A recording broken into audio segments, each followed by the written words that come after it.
Welcome to அதே institute. ஆசிரியர் தேர்வு வாரியம் டிஆர்பி டிபார்ட்மெண்ட் 2024க்கான ஆனுவல் பிளானர் கொடுத்துட்டாங்க. அதை பற்றி தான் இந்த வீடியோவில் பார்க்க போகிறோம். அதுக்கு முன்னாடி நம்ம இதெல்லாம் ஏற்கனவே அதாவது நம்ம இன்ஸ்டியூட்டோட ப்ரொமோஷனுக்காக சொல்லலை, நல்லா கவனிச்சுக்கோங்க, தெரிஞ்சுக்கோங்க, அதுக்காக தான் சொல்கிறேன். இதை பற்றி நம்ம ஏற்கனவே இந்த எக்ஸாம்ஸ் இப்போ தான் நடக்க போகுது அப்படின்னு சொல்லிட்டு ப்ரீவியஸ் வீடியோஸில் தெளிவாக சொல்லியிருந்தோம், சரிங்களா? ஸோ ஒரு வருத்தத்தோடு தான் இந்த வீடியோ பதிவு பண்ணுறேன். ஏன் அப்படின்னா, என்ன ஒரு வருத்தம்னா, நம்மளோட ரெகுலர் கிளாஸில் படிக்கிற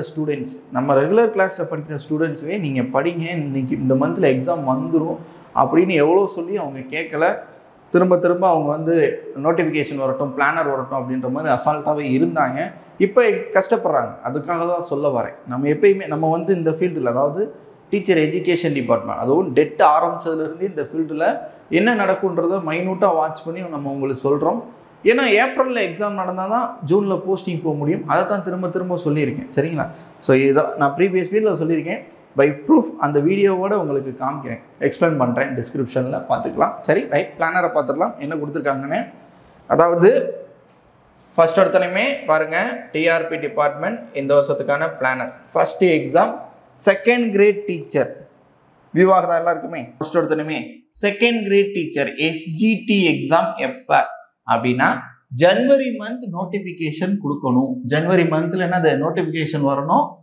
ஏப்ரல் 2024 எக்ஸாம் நடக்கும் அப்படின்னு சொல்லியிருக்காங்க. இங்க ஒரு பாசிட்டிவான விஷயம் என்னன்னா, 1500 போஸ்டிங் முதல் சொல்லியிருந்தாங்க. முதல் 1000, அடுத்து 500 கூட்டினாங்க. இப்ப பாருங்க 1766 போஸ்டிங்.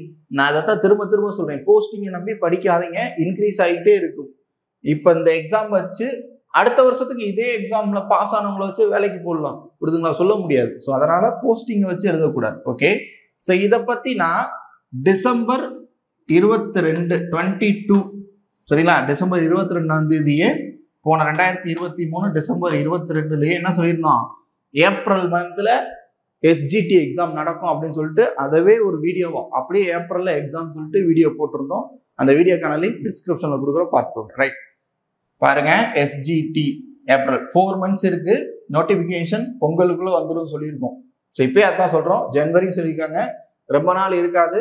பொங்கல் இல்லை ஜனவரி லாஸ்ட்டுக்குள்ள நோட்டிபிகேஷன் வந்துடும். ஒரு 3 months தான் டைம் இருக்கும். ஏப்ரல்ல எக்ஸாம் இருக்கும், படிக்க ஆரம்பிச்சிருங்க. ரைட், அடுத்ததா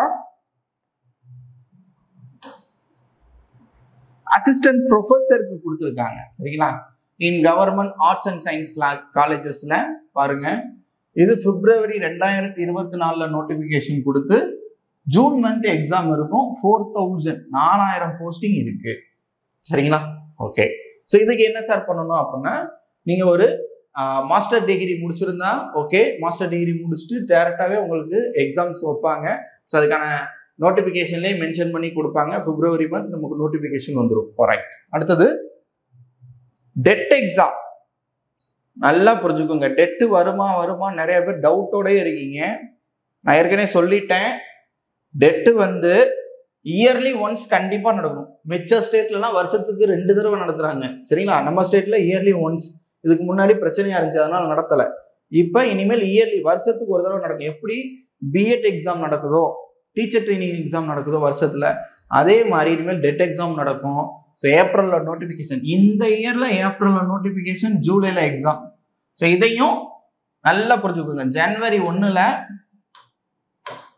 நியூ இயர்ல இருந்து நம்ம ஒரு டெஸ்ட் பேட்ச் ஸ்டார்ட் பண்ணியிருக்கோம். யாருக்கு? டெட் எக்ஸாம் படிக்கிறவங்களுக்காக. அதே மாதிரி எஸ்ஜிடி படிக்கிறவங்களுக்காகவும் டெஸ்ட் பேட்ச் ஸ்டார்ட் பண்ணியிருக்கோம்.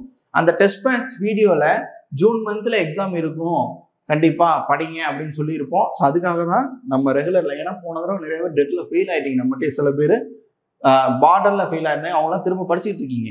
ஸோ அப்பதான் சொல்லியிருந்தோம் ஜூன்ல எக்ஸாம் இருக்கணும். இப்போ ஜூலைல சொல்லியிருக்காங்க, அதிகபட்சம் தள்ளி போனால் ஆகஸ்ட்டுக்குள்ள நமக்கு எக்ஸாம் இருக்கணும். ஓகேங்களா?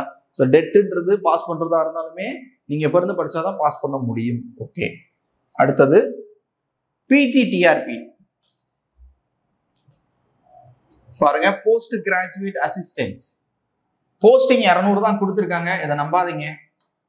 ஸோ 500ஆவது வரட்டும். Okay, May 2024 notification, August 2024 exam.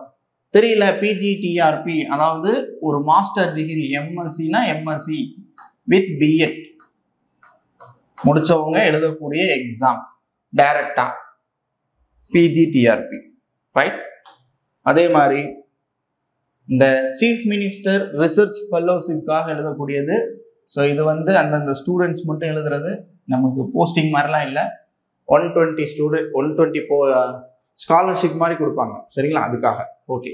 So அதே மாதிரி லா காலேஜஸில் இருக்க ஜூனியர் அசிஸ்டன்ட் லெக்சரர் இதுக்கான எக்ஸாம்ஸ் வந்து செப்டம்பர்லேயும் நவம்பர்லேயும் நோட்டிஃபிகேஷன் வருது, டிசம்பர்லேயும் பிப்ரவரிலையும் எக்ஸாம் நடக்கிறதா மென்ஷன் பண்ணி கொடுத்துருக்காங்க, ரைட்? ஸோ இது மேக்ஸிமம் நம்ம படிக்கிறது இல்லை. அந்த எஸ்ஜிடி, டிஆர்பி, யூஜிடிஆர்பி இதை பற்றி தான் படிச்சுக்கிட்டு இருக்கோம். யூஜிடிஆர்பியோட பிளானரில் கொடுக்கல, ஏன்னா எக்ஸாமுக்கான எக்ஸாமே சொல்லிட்டாங்க. எக்ஸாம் உங்களுக்கு பிப்ரவரியில் எக்ஸாம் இருக்க போகுது, கரெக்ட் தானே? ரைட். எதுக்கு திரும்ப சொல்ல வரோம் அப்படின்னா, எப்பயுமே ஒரு விஷயத்த தெளிவாக புரிஞ்சுக்கணும். நீங்கள் எஸ்ஜிடி படிக்கிறீங்க, பிஜிடிஆர்பி படிக்கிறீங்க, யூஜிடிஆர்பி படிக்கிறீங்க, என்ன எக்ஸாம் வேணால் படிங்க. இந்த பிளானர்ன்றது நீங்கள் பார்க்கவே கூடாது. எக்ஸாம்னு சொல்லிட்டானா, இப்போ குரூப் 4 எடுத்தீங்கன்னா டிஎன்பிசியில் ஒரு 2 வருஷம் படிப்பாங்க. அவங்க அந்த எக்ஸாம் வரும் நம்பி தான் படிச்சுக்கிட்டே இருப்பாங்க, எக்ஸாம் வரும் எழுதுவாங்க. அப்படி தான் வேலைக்கு போக முடியும். நீங்கள் வந்து உடனே ஒரு 3 மாதத்துல போய் டக்குன்னு போய் எடுத்து படிச்சுட்டு ஒரு சென்டரில் போய் ஜாயின் பண்ணிட்டு படிச்சுட்டுலாம் போஸ்டிங் போக முடியாது. உங்கள் முடிவை நீங்கள் எடுத்துக்கணும். இப்போ நீங்கள் டெட் எக்ஸாமை, இப்போ டீச்சர் ட்ரைனிங்கே படிச்சுட்டு இருப்பீங்க, பிஎட்டே படிச்சுட்டு இருப்பீங்க. நீங்கள் என்ன பண்ணால் உங்கள் லைஃப்பில் டெட் எழுதி டீச்சராக போகணும் முடிவு பண்ணிட்டா, டெட் எக்ஸாம் அதை தொடர்ந்து வர பேப்பர் 1 இருந்தால் டெட்டு பேப்பர் 1, அடுத்து எஸ்ஜிடி ரெண்டையும் கம்பைன் பண்ணி இன்னைக்கே படிக்க ஸ்டார்ட் பண்ணிடணும், ஓகேங்களா? பேப்பர் 2 இருந்தால் டெட்டு முதல் பாஸ் பண்ணணும், அதுக்கப்புறம் உங்கள் யூஜிடிஆர்பி சிலபஸ் எடுக்கும், அதுக்கப்புறம் டெட்டுக்கு அப்புறம் படிச்சுக்கலாம், சரிங்களா? ஸோ நமக்கு இதுதான் முடிவுன்னு தெரிஞ்சதுக்கப்புறம் அதை பற்றி நீங்கள் அந்த டேட்டை எதிர்பார்க்கலாம் உட்காந்து படிக்கக்கூடாது. நல்லபடியாக படிங்க. புக்ஸ் நீங்கள் கிளாஸஸ் போய் தான் படிக்கணும்னு அவசியம் இல்லை, ஓனாகவே நல்லா ரெஃபர் பண்ணிக்கலாம். கிளாஸஸை பொறுத்தளவில் இந்த டெட்டெல்லாம் பொறுத்தளவில், டெட்டு எஸ்ஜிடி எல்லாம் பொறுத்தளவில் ஒரு மேக்ஸோ இங்கிலீஷோ தான் ஒரு ஸ்டாஃப் கண்டிப்பாக சொல்லி தரணும், சரிங்களா? மிச்சதெல்லாம் நம்மளாவே கண்டிப்பாக படிக்கலாம். அதுக்கான ஷெடியூல் எப்படி படிக்கணும், அது சிலபஸ் என்ன, டாபிக் வைஸாக எங்கெங்கே இருக்குது, இதை பற்றி எல்லாத்தையுமே நம்ம வீடியோஸாக கொடுத்துருக்கோம். அதே மாதிரி மேக்ஸ் கிளாஸஸ் 6 to 10th ஸ்டாண்டர்டில் கேட்கக்கூடிய மேக்ஸ் எல்லாத்தையுமே மேக்ஸ் கிளாஸஸாக நம்ம கொடுத்துருக்கோம். எல்லாமே நமக்கு வீடியோஸ் ஆல்ரெடி நம்ம சேனலில் அப்லோட் பண்ணியிருக்கோம். ஃப்ரீயாகவே மேக்ஸ் கிளாஸஸ் அப்லோட் பண்ணியிருக்கோம், சரிங்களா? ஸோ யூஸ் பண்ணிக்கோங்க, நல்லபடியாக படிங்க. ஸோ இது எல்லாத்துக்குமே நான் சொன்னேன் இல்லையா, அந்த வீடியோஸ்க்கான லிங்க் எல்லாமே டிஸ்கிரிப்ஷனில் கொடுக்குறோம், பாருங்கள், யூஸ் பண்ணி நல்லபடியாக படித்து பாஸ் பண்ணுங்கள். All the best, thank you.